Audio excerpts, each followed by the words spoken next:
we would like also with the community and the people that are watching us live talk a little bit about tier list, and so going to the S, of course, which is the highest tier, to of course D, and we will go through each color, focusing of course on the most predominant one. But in the comments they say some people might disagree, but if we as tournament organizers are seeing an increase in tournament demand immediately after this ban wave, it means that probably it's a good thing, right? Ban always sucks and should be avoided, but mistakes happen. Yeah, I think that's really, really true. As I said some minutes ago, we saw that a lot of people really wanted to join the collected league after the ban of Hiram, because they really wanted to play something different with different meta, and so I think that this is very, very good for the community. So Dinu, let's start with I would say the first color combination, when we do not going by order, but let's talk very, very soon now about your color. Green purple discard. Where would you put this in combination, and why? I think if we're talking exclusively about green purple discard, I would put it in S tier. If we are talking about green purple in general and all its variances, including aggro and tempo variances, maybe only A tier.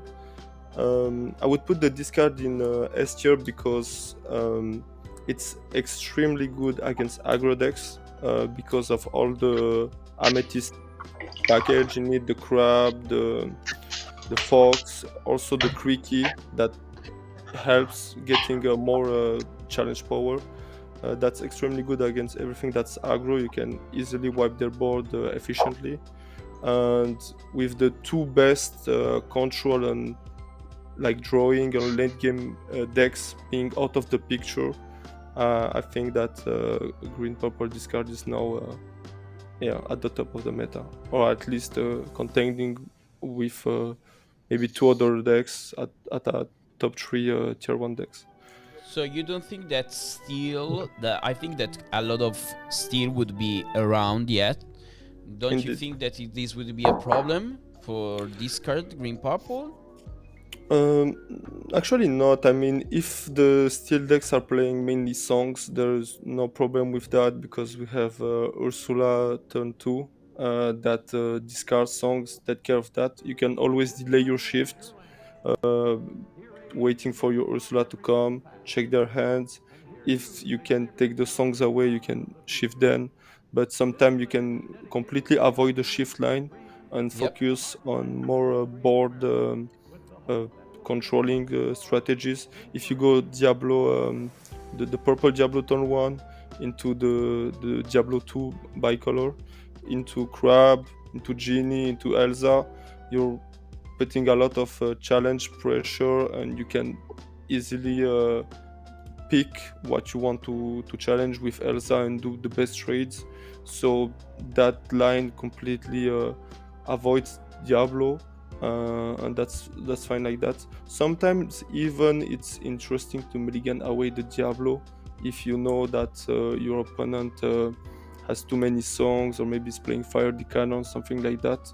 The deck is 56 cards out of Diablo.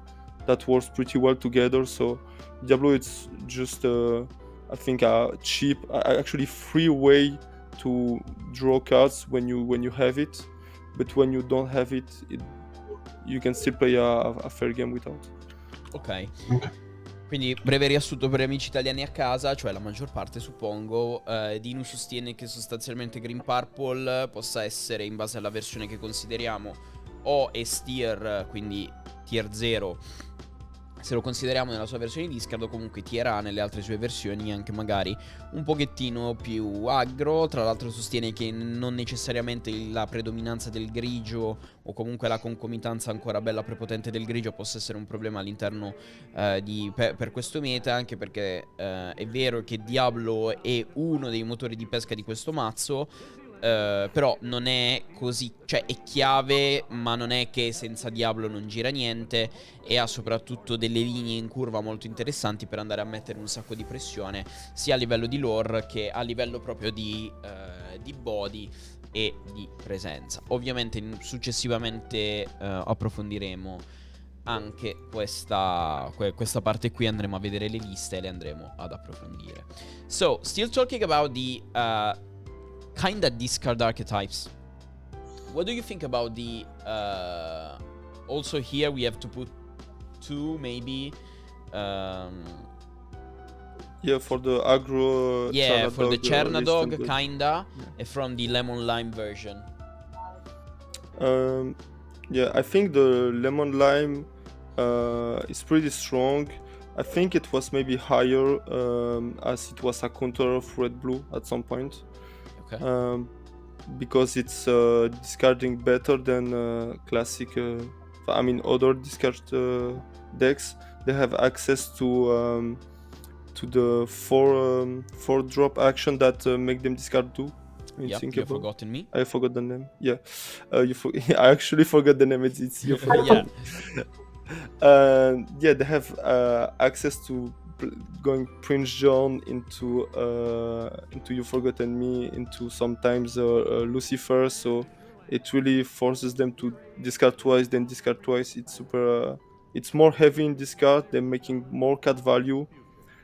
Problem with the deck it's that it's super slow questing.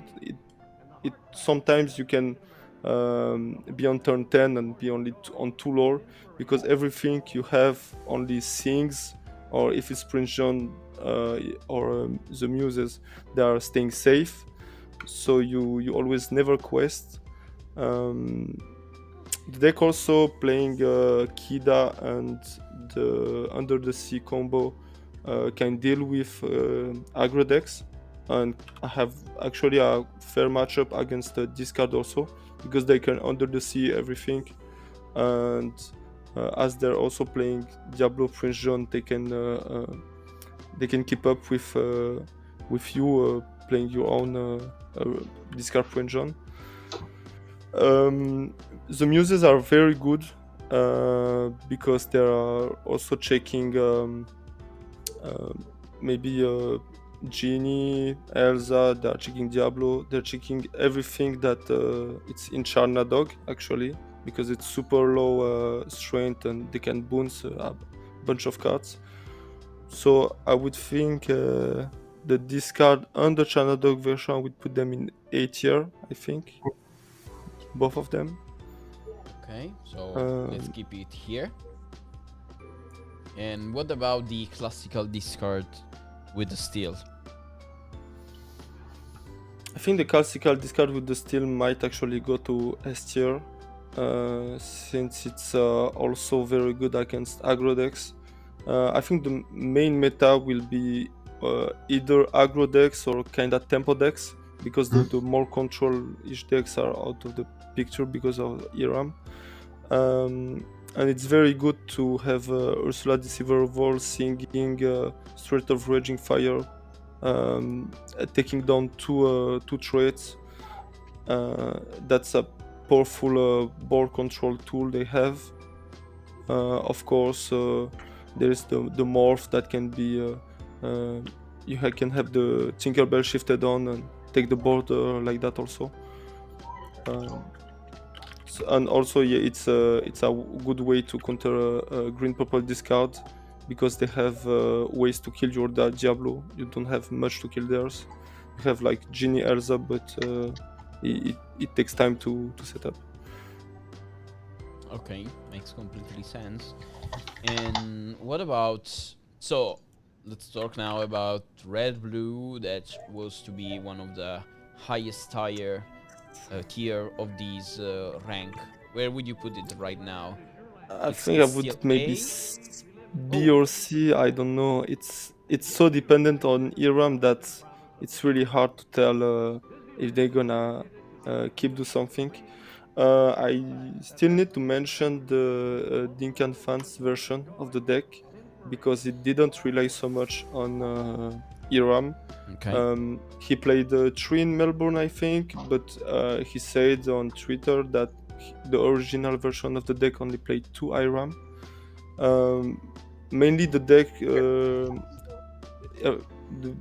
deck is based around putting the shark on the board and playing a card that draw back something else to, for example, develop your brain. You're just trying to put shark the next turn, cycle a bunch of um, uh, vision of the future, drawing back vision of the future, drawing back how far I'll go, and keep keep the chain. Keep watching for cards. So but problem is that this version of the red blue, it's extremely weak against discard decks because you're not drawing much, so they can empty quickly your hand, and once your hand is empty they can just Bruno the shark, and it's out of the shark is out of the way, and they can do nothing about that. So I would say yes, C, it's kind of fair. Okay, let's go, Ski, let's go. And so, it can be the meta where RP comes back once again. I think it can come back, indeed. It can come back because of the Queen of Hearts. It's extremely good pair with the crab. It's it's a 2-drop 1/4. 2-drop 1/4. It's extremely good because you can drop that on turn 2, and then you can crab, boost it, and take 3/3 bodies such as Smee, Kaloon. All the meta revolves around the 3/3s. You have like Pete, you have I don't know, everything. It's almost a 3/3. You know, you have the crab we have also. Kaloon, we have the Kaloon's mainly. Yeah, but you need to Bell, you need, Bell also. you need 3 to shut it down. You So have Grammatala. Being able to boost with crab, then take something and pass the turn with actual 4 strength character, because it's gonna be like a 4/1 as having 3 damage on it. They can not either trade back in it. Often they don't have a small 1/1 to get rid of it, so the Queen of Hearts is gonna take down often 2 of their threats, or be very annoying on the board. Also, as it have 1 strength, when you boost it with crab, or even after its damage, it can challenge for 4 and take down Alice, Daisy, Nala. So it can really reach out to everything that is aggro and annoying in the metagame. Okay, so we are coming back basically to set 3 meta, which was a lot of discard and a lot of RP. Perfect, which was the saddest moment of the meta for me, where I really wanted to quit, but it's okay, don't worry. So, Dinu, where would you put these? I would say, I don't know, maybe between S and A. A, I think it's fair enough. Okay, so let's maybe put first it in A, first of the A's. In a higher A tier. Indeed. And so, considering that we talk about RP, one of the biggest counter of RP has always been Steel Song, Amber Steel. Of course, here we have to talk a little bit about the kind of Steel Song version and that kind of Dwarf Mine version. What do you think about this color combination right now in the meta? I think now it's better, since red blue is out of the picture. They are not they were super weak to Sisu and Be Prepared. Also the Quill. The main problem of this song was that you wanted to empty your hand super quickly to go only ward, but when your opponent does the same by emptying their hand into their inkwell with Tipo, with Quill, then you kinda don't want a whole new world, because you will pass the turn for them to have 7 or 8 ink and a complete hand. So you're forced in a bad spot where you have 4 of your main cards that are non-inkable and you cannot actually play them. So that was the main problem of Steel Song against Red Blue. Okay. Yeah, now that Red Blue won't be played as much, I think that Steel Song can come back. Also Robin, yeah, something like that. Maybe even S tier, I think, because there is now Penny I really like with Smee, and Aurora, I think in English. It's really powerful combo of those 3 cards. Something we were trying to build was playing I'm Still Here with me. Okay. Since it gives its resistance for your turn and during your opponent's play too. You can challenge other 3 trees with Smith surviving, then it doesn't take damage at the end of the turn, then they cannot challenge it back, so it's very painful. Penny kinda does the same. If you play Smith, then turn 3 you go Penny, you can challenge other Smiths or anything that's a 3/3, doesn't take damage at the end of the turn. They cannot challenge it back, so it's really painful. And Aurore also benefits from you taking damage from characters with Penny and Rapunzel. Which cards are we talking about, Dinu? Yeah, there's a 3-drop singer, Sing 5, 1/4, costing for 2. Aurora, I think. Aurora, yes. Yeah, Aurora. Yeah, in French it's Aurora, so that's why I was confused. Oh yeah, so this Aurora. Yeah, and as you take damage off of a character, you can ready her, so you can sing another time. You can just like quest for 2 and then sing for 5, which is crazy.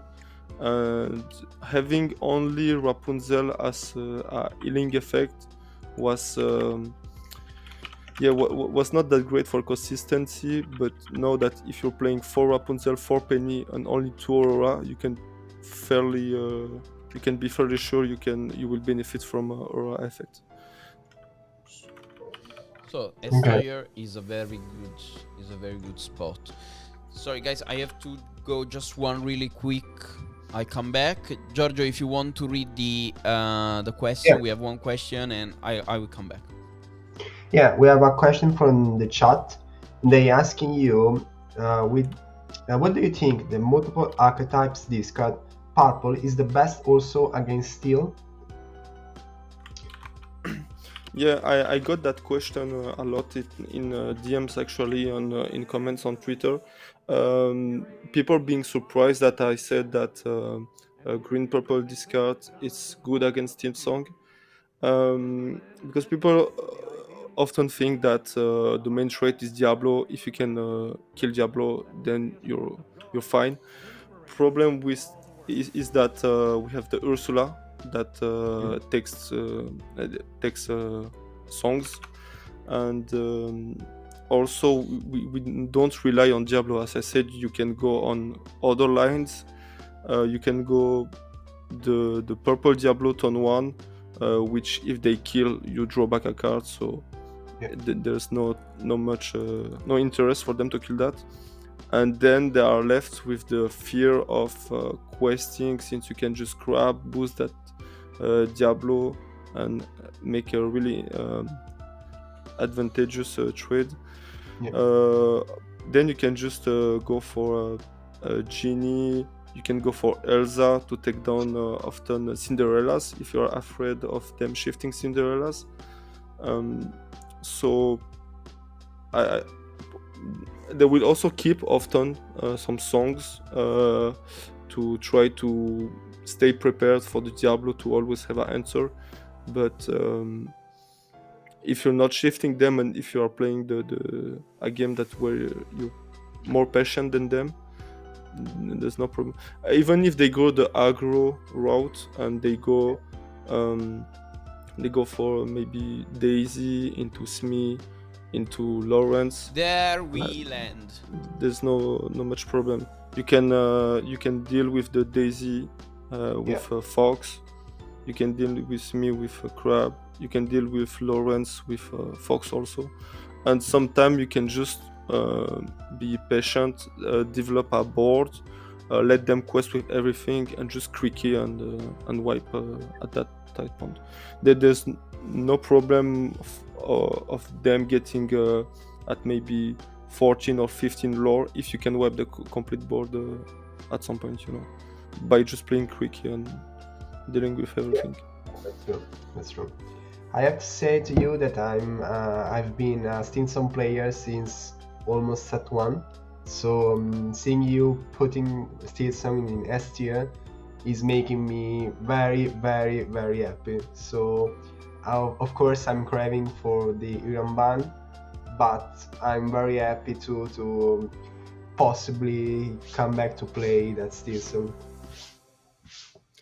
And one thing that I should say, I totally hate to play against green and specifically against discard deck.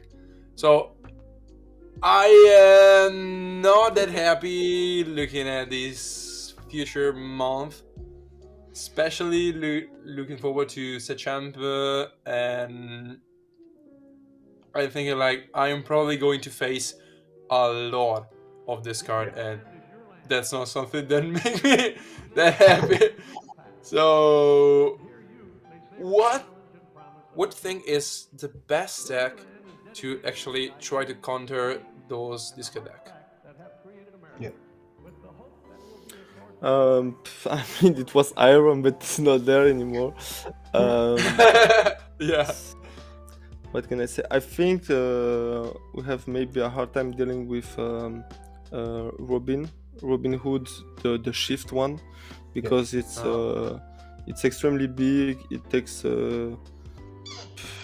a lot of cards to deal with. We can always go like Diablo, the big color Diablo turn 2, boost it with Crab or Creaky and take down Robin that way. But the problem is that they will draw back a card, and we rely a lot of making as much card advantage as possible, avoiding your opponent from drawing cards, make sure they are always on empty hand. Yep. So Robin's it's a problem. So I think that's why also some versions of Steel Song are pretty solid in this metagame. I think against this card there's not much to do. Maybe you can also play maybe more aggro decks. You just try to empty your hand and play with docks. So when you top deck docks, you can still going. The problem is that usual discard decks they don't have much questing power, or they don't have much challenging power. When you're playing green purple discard, you don't really have a board often. You're like having Morph's turn 2, you're having Ursula, Deceiver of All, Prince John, the Beast. They are not characters, maybe even the Muse. They are not characters you wanna challenge with and you wanna go fight the ground with. Now speaking of the purple green version, we have a much easier time dealing with aggro decks. So if you're facing other discard versions, I think you can just go maybe aggro route. I think purple aggro is very good.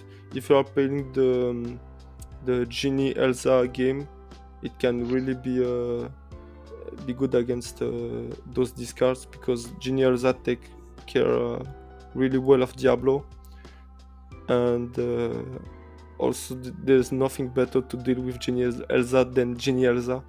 Yeah. So yeah, it's often the one that starts, goes Genie, then you Elsa, you tap the Genie, you double trade, they double trade. Cannot go that way so often. Yeah, of course. So we can go next with the third list. We talk about the ban of Hiram. Let's talk also of the ban of the other cards. So the Fortisfera.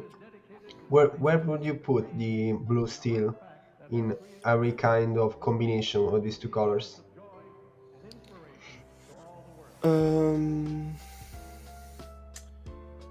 Which deck? Which version of the deck are you exactly? We can talk out. I think that the blue item is kind of that with Hiram and Fortisfera ban. But what do you think about it? Yeah, I think the blue item version, it's Hiram doesn't hurt that as much as Fortisfera, because if we take a look at what Zanside played last, won the tournament with, he was more relying on having 8 popsicles instead of 4, because it's super strong with Sheriff, with Scourge, allowing you to flood the board with as many items as possible without emptying your hand. Those 1-drops item that draw are also super good with Morix Workshop, because you can actually just draw as much as you pay. If you have 2 Morix Workshop, then you pay 1 for the popsicle, you draw 1. If you pay 2, you draw 2. If you pay 3, you draw 3. So it's super efficient. Hiram hurts, but I think that Hiram plus Fortisfera hurts that deck to a point that it's not really playable in that version, at least. Tamatoa, the new Tamatoa, used to be extremely good because of how many targets you had in the discard pile in blue steel. Now that you have only popsicles as targets, you're not picking up 2 1-drop items that often anymore. Yeah. So the whole deck's kind of looking. And the other hand, the aggro version, the Kiwi version. Yeah, the aggro version I think is still decent. It didn't rely on Hiram that much, because there are some versions that play Hiram for a way to draw back cards and still be in the race. Other versions prefer Doc, because it's a cheaper way to draw back 2 cards and just empty your hand, float the board. I would say that you can fairly just trade all the Avrams for Doc. Problem is losing Fortisfera means that you won't be able to play Belt on 1 as often as you used to. The deck doesn't have a 1-drop, so it's very. I mean, some deck play Mulan, but of course Bell is better. Yeah. When you're playing an aggro deck, you rely a lot on having your turn 1. So those 8 popsicle plus Fortisfera really allowed you to secure a belt on 1 as often as possible. Now that you're losing turn 1 on those decks, you may be back to playing the Mickey, the resist 1 Mickey. It's not that great. Yeah, it hurts the deck, but I think it's still super viable and playable. Okay, I'm going to translate for our friends in Italian. So, quindi ci diceva Dinu che per quanto riguarda invece blu-grigio, la versione item probabilmente sarà al limite dell'ingiocabile, in quanto l'hit vero e proprio non è tanto l'Hiram, che comunque ovviamente fa il suo, ma è soprattutto la Fortisfera, che dà meno consistenza al mazzo, ti toglie un drop a 1 importante, ti dà meno consistenza al fare bel T1, soprattutto toglie un target fondamentale al nuovo Tamatoa, che adesso riprenderà con molta meno consistenza 2 item a costo 1 così forti dagli scarti. Quindi mettendo insieme le due cose probabilmente sarà totalmente ingiocabile, quindi ipotizziamo un basso tier D. A differenza invece la versione più aggro di Kiwi sarà ancora giocabile, ancora forte, perché appunto molte delle versioni di Kiwi non giocavano già Hiram, ma preferivano giocare i doc, perché era una versione più cheap di Hiram, che tutto sommato faceva lo stesso effetto. Di conseguenza nelle versioni Kiwi Hiram può essere tranquillamente sostituito da doc. Il vero e proprio punto di debolezza del mazzo adesso diventa appunto il turno 1, che con la scomparsa di Fortisfera c'è meno consistenza nel turno 1, meno consistenza di Bell, e c'è la mancanza di un vero e proprio drop a 1 che vada a sostituire la vita di Sfera. Qualcuno tornerà a giocare con più consistenza Mulan, qualcuno in Mickey con Resist. Fatto sta che sono tutte e due drop a 1 molto più scarsi di Bell, e quindi l'hit soprattutto per il blu grigio è appunto nella scomparsa della Fortisfera. Quindi ci diceva il nostro amico Dinu che il blu grigio item lo mettiamo nella D. Il blu grigio item D addirittura? D, sì, unplayable. Lo abbiamo proprio declassato così, let's go Ski. Sì. Mentre l'aggro, Figlio presidente.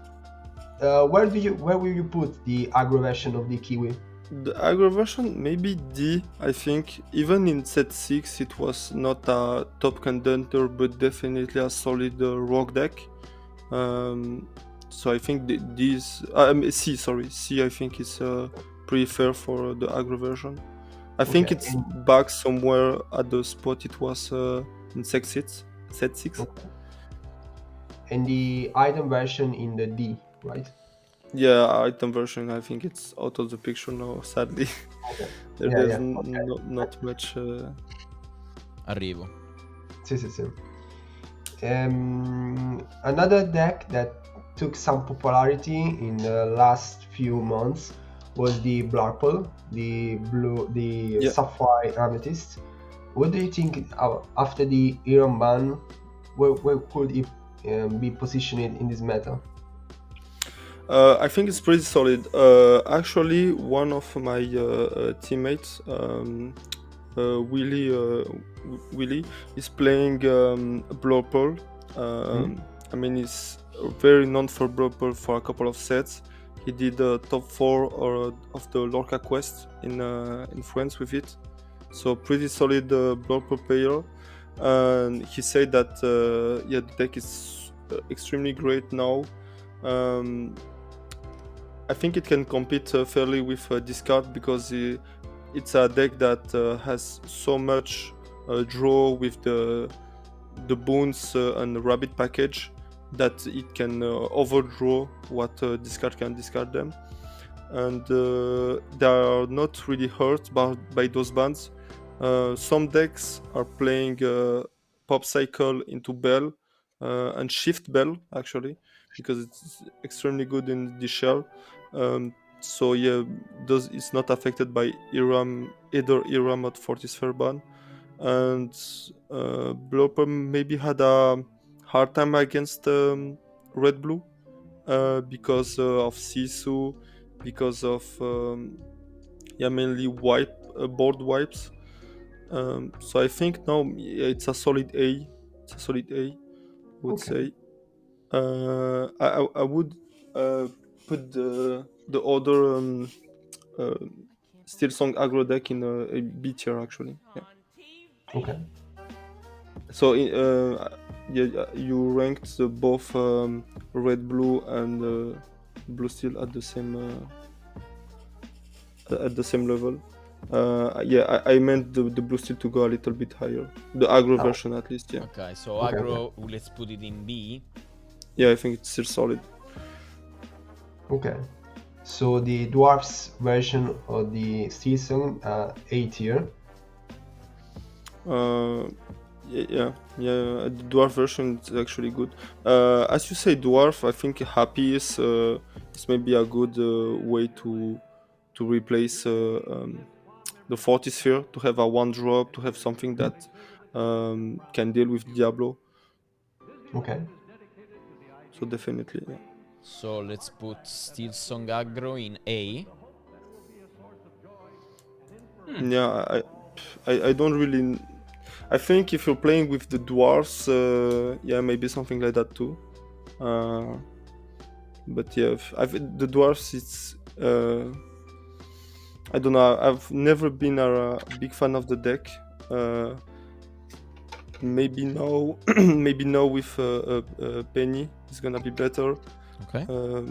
But yeah, I think Penny and Aurora combo, it's so strong that the Steel Song version overcomes the dwarf version. Okay. Yeah, so I would leave it like that. I think maybe. Okay. That's good. So now we have like the. What about in Purple Steel? Purple Steel, I'm not a fan of. The deck, as we've checked the win rate matrix of it and the results, it really come out short on beating the most played decks. So yeah, it's hard. It's super hard against Steel Song.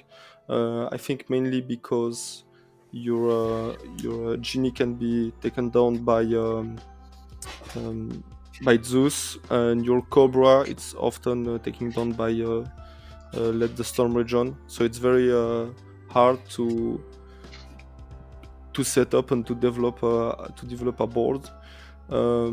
It's yeah. If you check the win rate matrix on Index, you can see that the dex doesn't have good matchups. It only has a fair matchup against the red-blue item, but everything else is under 50%. So I would I would think rank that deck fairly low. Okay. Yeah, everything it's like yellow 40-ish% win rates. Yeah, it's, here we are. and the overall win rate, it's 49, carried by it having most matches against the red blue. But as red blue is not in top contenders of the meta anymore, it doesn't deal as well with the rest of the meta game. Okay. I'm not a fan of it.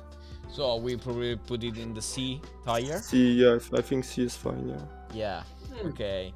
So I would go very quick on this one. There's nobody probably of this color combination. Yeah. Maybe Emerald Sapphire can be. Emerald Sapphire was something we tried very much to cook, but we didn't manage to come up with a version that was reliant enough against the whole field. Main reason why we try Emerald Sapphire is because it's good against the blue steel and red blue, with ink geyser emptying their inkwell. But now that the deck has lost its best matchups, I think it's also I think it's in this group of D decks that nobody wants to play anymore. Yeah. And so probably also these other in combination. Yeah, I think it. Mufasa is died. Yeah. Is dead. And so I don't see any of those being played at maybe in a 4 tournament for sure you can do something with it, but I don't see them being competitive enough. Okay. So this is our tier list. So we'll see in the next weeks and tournaments, maybe with the Ravensburg tournament and the collected tournament, and maybe some others around the world in the next weekends, if our prediction is correct or not. I think that is pretty accurate. I feel a little bit depressed about it, but let's see what's next, because I'm really excited of testing and trying more with the green purple build, the discard. I will study your guide for sure, as I said in the beginning of this live.